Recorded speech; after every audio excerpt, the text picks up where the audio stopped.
Welcome to Illegal Dogfight. All right, so earlier today I talked about it being hot and not leaving your dog in a hot car or in a car with the windows up.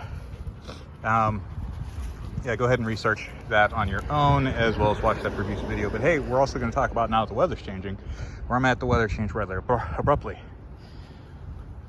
4 days ago we went on a run and it was cold. And Jack had a good old time running. We did 7 miles together.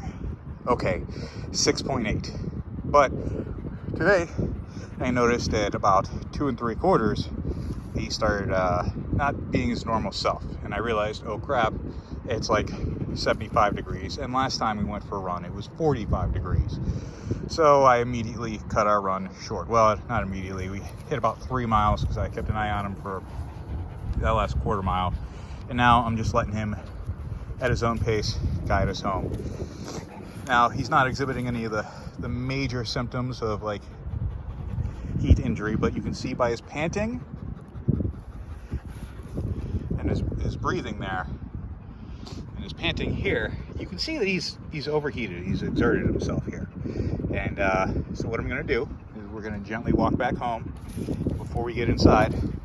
Now if he was just giving up, I would be concerned. I'd be calling my wife to come pick us up, but we're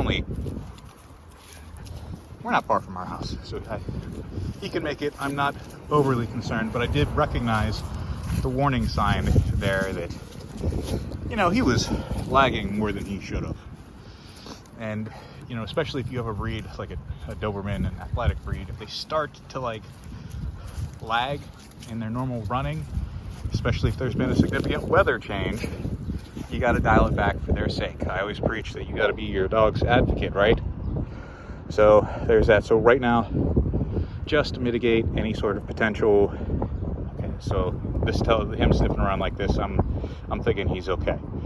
But I'm gonna get home, I'm gonna hose him off with just tap water, and he's gonna hate that, but it's gonna lower his core temperature immediately, and we're gonna head off any sort of potential problems there. And I don't think we're at that point, but hey, water's cheap and Jack is irreplaceable.